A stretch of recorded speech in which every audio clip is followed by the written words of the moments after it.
Muito bem, então abra sua Bíblia, meu querido irmão, obrigado.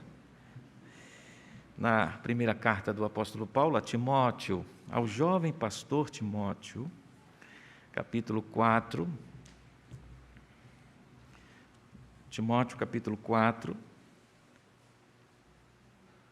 Esse é um capítulo muito rico em elementos práticos, mas considerando o nosso tempo remisso, muito abreviado, eu quero considerar apenas aqui, a partir do versículo 13 até o versículo 16, e fico devendo a parte anterior para um outro tempo.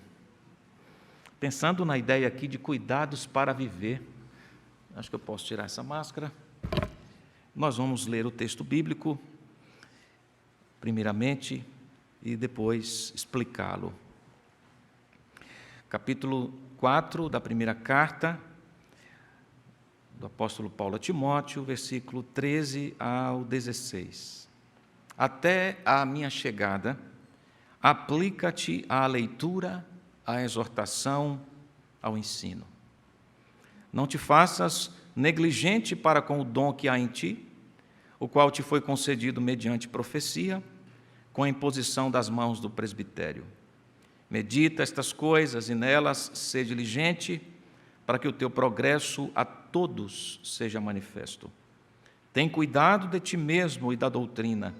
Continua nestes deveres, porque fazendo assim, salvarás tanto a ti mesmo como aos teus ouvintes.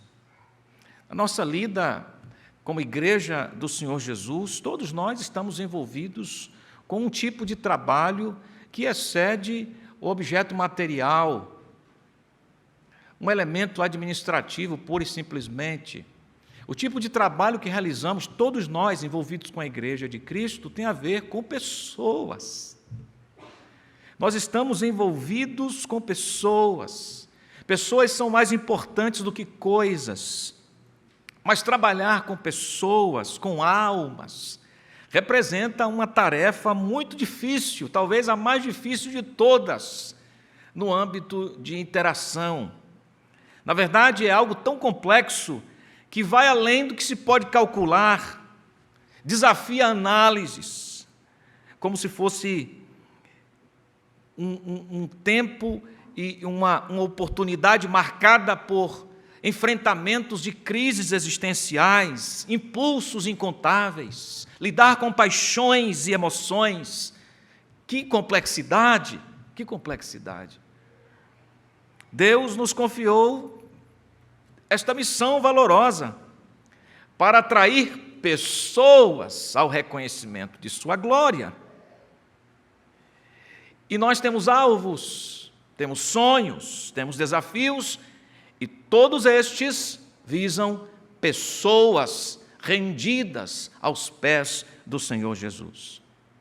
Mas é vital que, ao trabalharmos com pessoas, não nos esqueçamos que andamos por trilhos definidos, não por nós mesmos, mas pela vontade de Deus.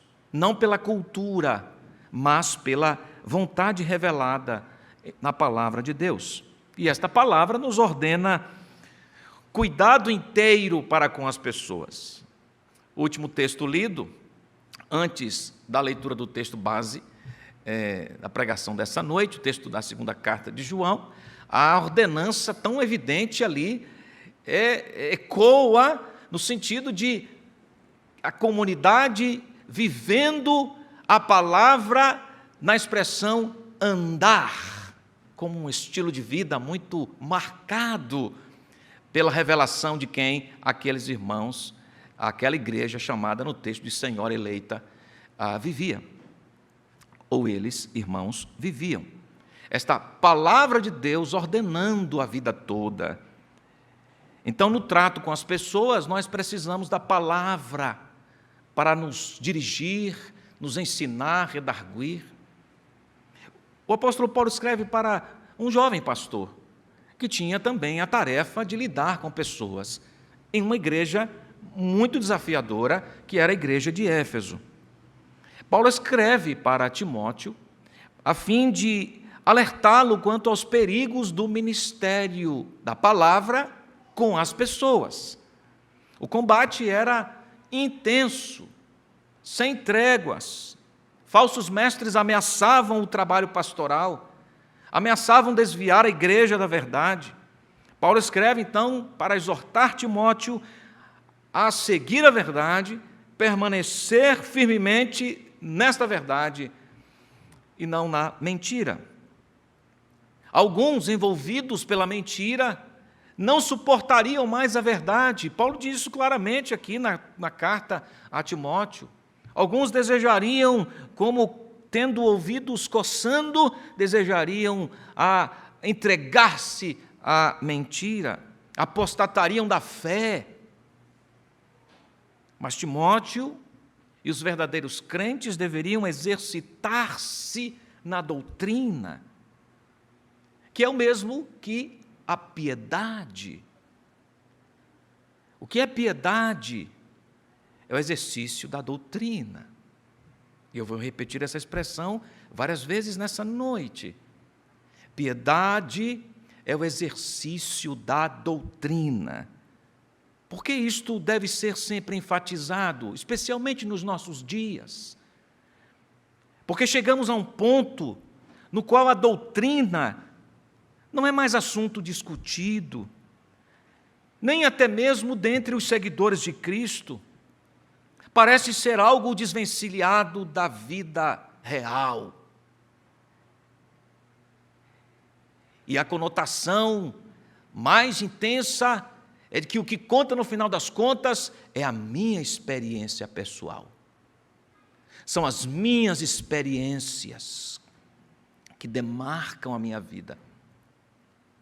Então, essa tentativa de rompimento com um ordenamento de fora, nesse caso, o único real de Deus, é boicotado em detrimento da satisfação da experiência, do elevamento ou da elevação da experiência particular.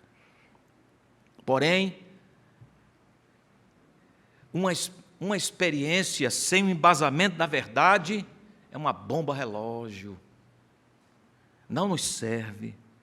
Então Paulo diz a Timóteo, Timóteo, viva na doutrina. O tempo todo ele está trabalhando isto aqui. Não se aparte da doutrina, porque a doutrina revelará piedade, porque piedade é o exercício da doutrina. Quando ele diz, por exemplo, no versículo 6, que ele deveria se alimentar dessa boa doutrina, que deveria rejeitar as fábulas profanas, o falso ensino, versículo 7, e que o exercício dessa doutrina é apresentado na figura do atleta que se exercita nos equipamentos da academia, procurando fortalecimento muscular. Paulo usa essa figura aqui de alguém que está trabalhando para que seu tônus, sua musculatura seja mais vigorosa. E Paulo usa essa expressão, essa figura, para dizer que o exercício de Timóteo na doutrina deveria ser assim, como alguém que tem profunda disciplina, que se esforça. E assim, não é? Quem está envolvido nos exercícios físicos demanda esforço, perseverança, disciplina. Assim, Timóteo deveria construir seu tônus espiritual, sua musculatura espiritual, se exercitando na palavra. Versículo 7, exercita-te na piedade. Versículo 7, porque o exercício físico é transitório, tem o seu valor, mas não tem valor eterno. Enquanto o exercício da doutrina, a piedade tem valor eterno. Fiel a esta palavra, viva nela. É para isso que nós nos esforçamos sobremaneira. É para isso que nós lutamos, alcançando as pessoas, versículo 10, a fim de que elas sejam conduzidas ao reconhecimento do Salvador, Cristo Jesus, versículo 10. Então, Timóteo ordena e ensina essas coisas. E quando você viver essa verdade de maneira tão intensa, aplicado na palavra, no procedimento, na fé, na pureza, as pessoas não vão desprezar que você é jovem, a sua mocidade. Ninguém despreze a tua mocidade. Tinha relação com uma direta aplicação ao próprio Timóteo, mais do que uma cobrança à igreja. Era uma incumbência a Timóteo para que ele, vivendo dessa maneira, se ele vivesse dessa forma, as pessoas não iam questionar porque ele era muito jovem para os padrões da época de pastoreio, de liderança. E era realmente jovem para os padrões da época. E como jovem tinha seus temores. Timóteo era, por personalidade, um sujeito muito tímido. Podemos extrair isto a partir das palavras de Paulo direcionando o que ele não deveria se acovardar, por exemplo. Era um jovem que tinha problemas de saúde e outras questões mais, diante de um grande desafio que era pastorear a igreja de Éfeso. Mas as pessoas não desprezariam a mocidade dele, a juventude, a pouca idade para os padrões, se ele vivesse a doutrina, isto é, piedade. Então ele diz: Timóteo, considere a importância da doutrina, do ministério do Senhor Jesus. Eu quero muito ir até Éfeso. Paulo queria muito, desejava muito ir a Éfeso, estar com Timóteo, com a igreja, mas até lá, Timóteo, enquanto aguardava a vinda de Paulo e o compartilhamento de porções espirituais maravilhosas que o apóstolo gostaria de partilhar com a igreja, Timóteo deveria se esmerar nos aparelhos da academia da fé. Timóteo deveria se fortalecer naquilo que seria uma ação prolongada. Quais eram esses aparelhos? Que dinâmica de prioridade Timóteo deveria considerar? E é isso que observamos aqui, muito claramente, a partir do versículo 13. Aplica-te à leitura. Esse verbo aplicar, tal qual aparece aqui no versículo 13, é um verbo que nos sugere uma ideia de contínua e inteira dedicação. Não era algo a ser realizado uma vez só e pronto. Olha, Timóteo, é o seguinte: aos domingos, você leia a Bíblia, aplica-te nisso. Não, era domingo, segunda, terça, quarta, quinta, sexta, sábado, domingo. Segunda, terça, quarta, quinta, sexta, sábado, domingo. Era uma aplicação inteira, envolvia a vida toda, e contínua. Essa aplicação. Aplica-te à leitura. Provavelmente, a menção aqui faz referência à leitura bíblica. A exposição bíblica. A leitura era a leitura das Sagradas Escrituras. A exposição era a explicação das mesmas para si, para a igreja, também tem relação com o culto da igreja. Quando Jesus entra na sinagoga, no registro de Lucas capítulo 4, 16, diz o texto que ele leu as Escrituras e em seguida as explicou. Leitura e explicação das Escrituras. A ordem do apóstolo Paulo aqui nos lembra a centralidade da Bíblia na vida do crente. A peça-chave do Pentecostes foi a exposição bíblica. As pessoas não estavam ali reunidas para compartilhar suas experiências. Estavam ali reunidas para ouvirem a exposição bíblica. O evangelho pregado por Pedro era o poder de Deus, na declaração do apóstolo Paulo em Romanos capítulo 1, 16, para a salvação. Na Bíblia as pessoas respondem à pregação explicada. É a palavra proclamada que gera vida a quem está espiritualmente morto. Deus nos deixou tão grande revelação que jamais podemos esgotá-la. Tamanha é a sua profundidade. Durante todo o período da vida, da nossa vida, Deus sempre terá lições para nos ensinar em sua palavra. Ninguém em sã consciência pode concluir: eu não preciso aprender mais nada da palavra. Não. Deus nos supre sempre pela sua palavra. É verdade que Ele já nos contou o que nós precisamos saber acerca da nossa salvação. Também já nos contou acerca do que precisamos saber acerca da nossa vida devocional. E a revelação da sua vontade nos demanda frequência, constância, sistematicidade nos trilhos da palavra, na leitura, na devoção, na exposição. Leitura e explicação da palavra tem a ver com exercício de piedade. Timóteo, aplica-te à leitura e exposição. Depois Paulo diz: aplica-te também à exortação. O que seria exortação? Exortação é o chamamento para as pessoas aplicarem a palavra ouvida. Então diz respeito não mais só ao cuidado de si, mas à composição da missão na entrega do outro ao outro. É a ocupação com a alma do outro. É a tarefa de incentivar as pessoas a responderem corretamente ao modo de vida estabelecido por Deus em sua palavra.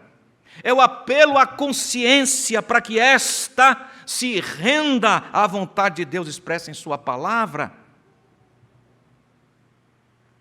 Exortação é a aplicação, a chamada para aplicar a palavra na vida. Genebra, da década de 1550, recebera muitos refugiados que vinham tentando encontrar ali em Genebra algum tipo de alento, proteção das perseguições. Muitas famílias chegavam ali e eram acolhidas pela igreja de Calvino, pela cidade. E elas iam para o culto em Genebra, a igreja. E o pastor Calvino não hesitou em exortá-las. O tempo todo fazia isso por meio da pregação da palavra.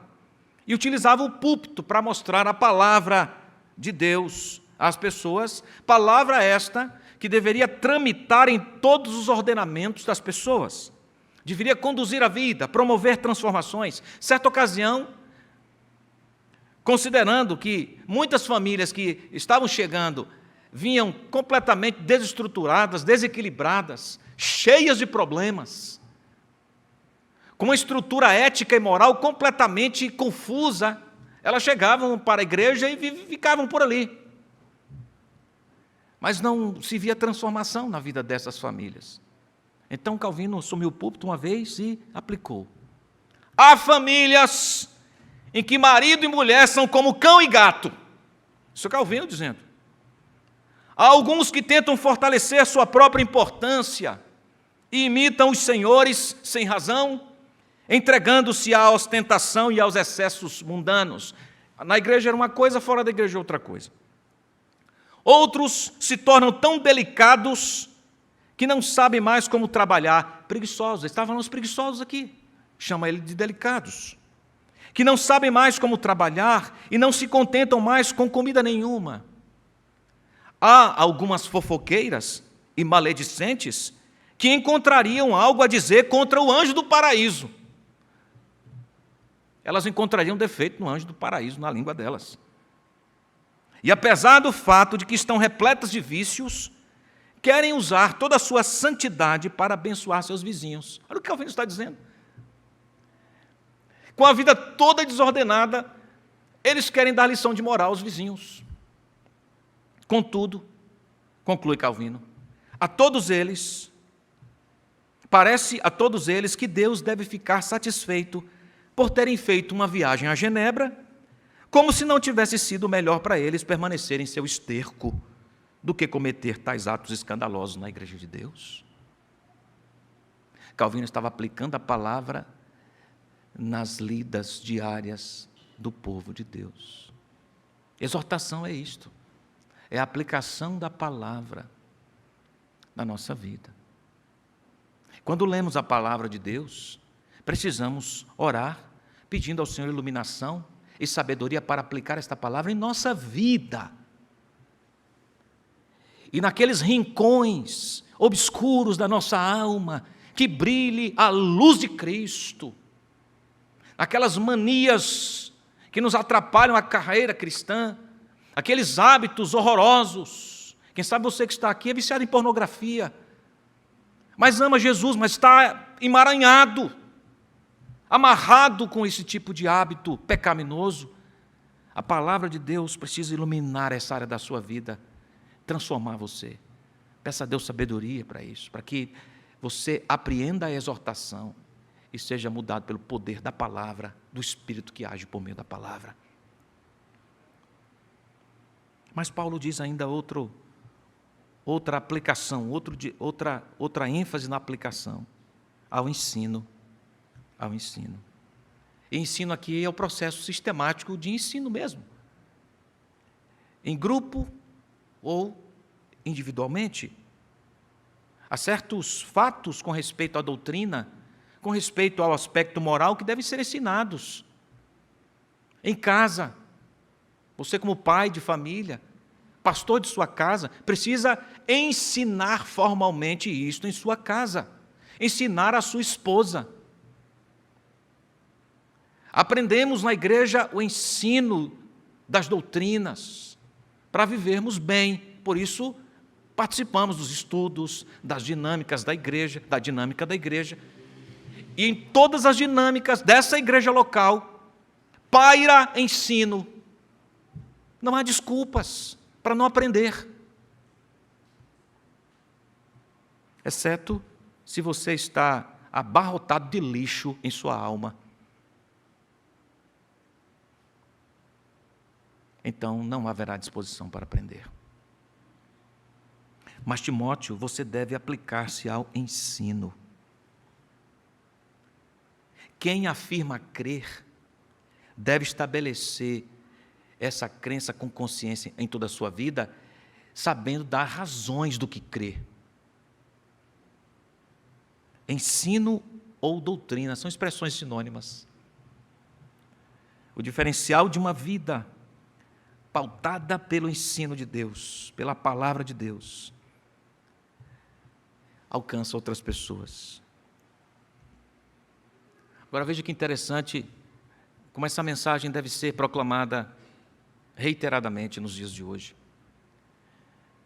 Porque o nosso tempo é um apelo para uma introjeição, uma introspecção, uma visita às águas da sua alma. Então as pessoas são instigadas a se voltarem à vida interior, para o seu bem particular. Enquanto a abordagem bíblica apresentada aqui é: olhe para além de si mesmo. Olhe para algo fora de você. Esse espelho não é a sua alma, é a palavra. É a palavra de Deus. Que quando considerada, passa a fazer parte da sua vida. Passa a mudar a sua vida. É isso que se dá por meio da leitura, da explicação e da aplicação da vida. O ensino compartilhado, vivido, experimentado. Santo Agostinho, que fora despertado para a vida das Escrituras, quando ouviu toma e lê, foi isso que ele ouviu, isso mudou a sua vida, ler as Escrituras, mudou a sua vida completamente, expressou certa ocasião: tudo que está nas Escrituras, creia-me, é elevado e divino.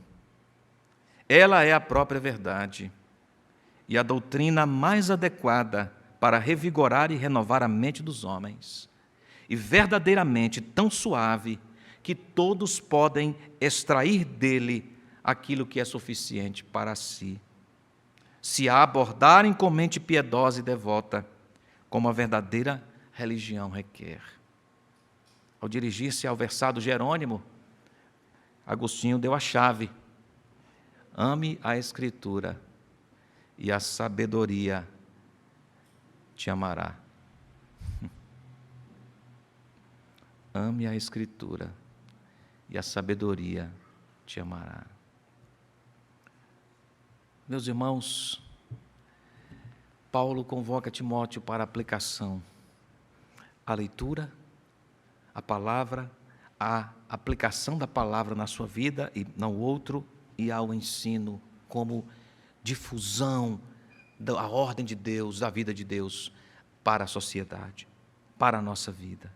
Ele não deveria prescindir disto, não deveria ser negligente com isto, porque no versículo 14, estas aplicações estão conectadas com a missão, o chamado, a vocação dele, que foi corroborada pelo presbitério, versículo 14. Não viver daquele modo era recusar todo o reconhecimento e toda a seriedade da tarefa dele para a igreja, como pastor. Ele deveria meditar, versículo 15, naquelas coisas. E meditar aqui provoca diligência, continuidade. E o para quê diz que nós não estamos sozinhos no mundo e as nossas lutas na vida não são apenas para nos fazer melhores para nós mesmos. O para quê? Para que o teu progresso seja manifesto, para que as pessoas reconheçam Jesus na sua vida. É isso em outras palavras. Para que as pessoas reconheçam a vida de Cristo na sua vida. Tenha cuidado, porque fazendo estas coisas, salvarás tanto a ti mesmo, quanto aqueles que te ouvem. Prático puro. Princípios para a nossa vida indeléveis, inerrantes, insubstituíveis. E servem para nós, para você, que não necessariamente pastoreia a igreja, mas está envolvido com o chamado de Deus do crente para o mundo. E para o cumprimento dessa tarefa de levar o reconhecimento da glória de Deus, você precisa da palavra. Então, leia, conheça, aplique-a na sua vida, compartilhe-a com outros irmãos, cresça na palavra.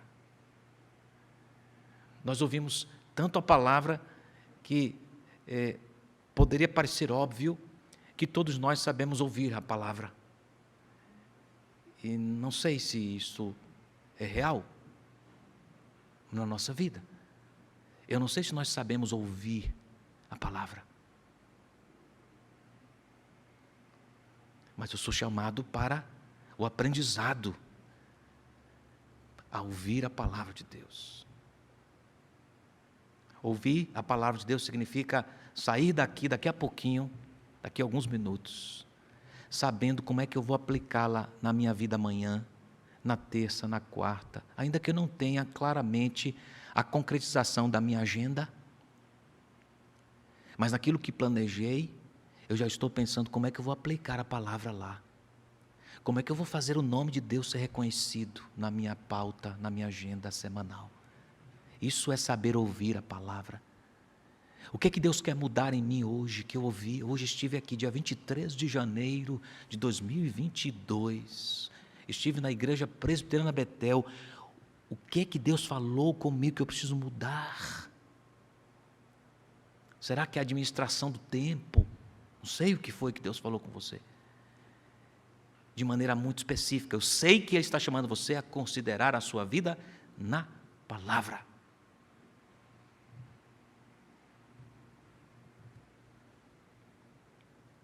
William Tyndale foi um cristão que foi estrangulado e queimado por professar a fé em Jesus Cristo. E suas últimas palavras foram: Deus abre os olhos do rei da Inglaterra, 1536, numa sexta-feira, 16 de outubro de 1536. E então foi martirizado por rejeitar o papado e por insistir em traduzir a Bíblia para a língua comum do povo. Em dado momento, ele expressou: se Deus me livrar, eu irei um dia fazer que o garoto que anda em qualquer carroça aqui na Inglaterra saiba mais de Bíblia do que o próprio Papa. Alguém que estava disposto a levar a palavra, ensinar a palavra aos outros. Que nosso coração também seja invadido por esse elan, esse desejo tão especial. Nossa vida seja marcada por isto. Você que está aqui ou está em casa, sua vida seja regrada pela palavra de Deus. O mundo precisa de referencial. O mundo está desgovernado na sua busca, na sua confiança pessoal. Porque a confiança do homem é desgovernada. Mas o Deus que governa tudo nos chama para sermos quem Ele nos chamou para sermos. Luzeiros que vivem, andam na palavra. Vamos orar nesta hora? Quero orar por você que se encontra aqui nessa noite, ou está em casa, ou vai ser impactado por essas palavras depois na semana. Quem sabe tudo isso é novo para você. Esta chamada para viver além de sua vontade, mas para se submeter à vontade de Deus revelada em sua palavra, talvez isso seja novo para você. Mas é o melhor, é o único caminho que conduz à vida. Jesus viveu assim, amando a palavra do Pai. Ele era a própria palavra viva, encarnada. E você, se entregar a sua vida a Jesus, arrepender-se dos seus pecados, vai desfrutar de uma vida incomparável, de ética incomparável, de relacionamentos incomparáveis e de um relacionamento incomparável com o incomparável Senhor de tudo, Deus Todo-Poderoso. Vamos orar nesta hora. Nosso Pai, nós queremos nesta hora te suplicar por Jesus, que Tu queiras alcançar pecadores nesta hora, levando-os ao reconhecimento da glória de Cristo Jesus, onde quer que estejam, sejam conduzidos à palavra. Nós cremos que a Tua palavra é a verdade. O Teu Filho Jesus orou, santifica-os na verdade. A Tua palavra é a verdade. Nós acreditamos nisto, Senhor, e pedimos que Tu nos aperfeiçoes, iluminando a nossa mente, provocando em nós mais amor e desejo pela palavra, para o crescimento na palavra, para o crescimento da palavra na igreja, pessoal e publicamente, pessoal e coletivamente, que a Tua palavra se esparrame no nosso meio, produzindo frutos, mudando nossa vida. Visite casamentos nesta hora, Senhor, que estão atropelados, inseguros, minados por dificuldades. Ó Deus, que a Tua palavra coloque esse trem no trilho novamente e leve-o a bom destino, em nome de Jesus. A paz do Senhor. Abençoe, Senhor, os relacionamentos familiares, no sentido relação pais e filhos, ordenando-os na palavra, que os filhos honrem seus pais e os pais não provoquem a ira dos seus filhos, mas que todos vivam harmoniosamente na palavra. Quanto às nossas afeições, que elas sejam submetidas à palavra. Quanto aos nossos desejos pessoais, quanto os nossos anelos, ó Deus, tudo esteja coordenado pela palavra, mesmo as coisas mais particulares, como o desejo de concluir um curso, de adquirir alguma coisa, de viajar para algum lugar, que mesmo essas coisas particulares e triviais sejam coordenadas pela Tua palavra, que tenham como fim a glória do Senhor e a condução de pessoas ao reconhecimento desta glória. Nós te suplicamos que crentes sejam edificados, fortalecidos durante esta semana, recobrados em suas mentes desta bendita e inconfundível palavra. Possamos ser aplicados à leitura, no ensino, na exortação desta palavra, Senhor, na exortação, na vivência desta palavra. Nós oramos assim, Pai, em nome de Jesus, o nosso Senhor. Amém. Amém. A palavra foi anunciada, pregada, e agora ela é comunicada visivelmente por meio da Santa Ceia. A Santa Ceia está proclamando que nós não vivemos mais para nós mesmos, vivemos por aquele, para aquele que se entregou na cruz do Calvário, e esses elementos oriundos da videira e o pão, simbolizando a entrega de Jesus, estão proclamando que fazemos isto nele e por ele, e estamos recebendo do cumprimento de sua palavra, que dispensa bênção sobre a igreja, alimentando-a para que viva a sua vida aqui, munida do que foi feito lá e esperançosa pelo que será em breve real, virá para nós. Então essa linha histórica nos abençoa, a palavra visível. Cristo foi entregue no Calvário para nos dar vida. É sob esta esteira, este estrado, é que nós vamos comer e beber na presença do Senhor.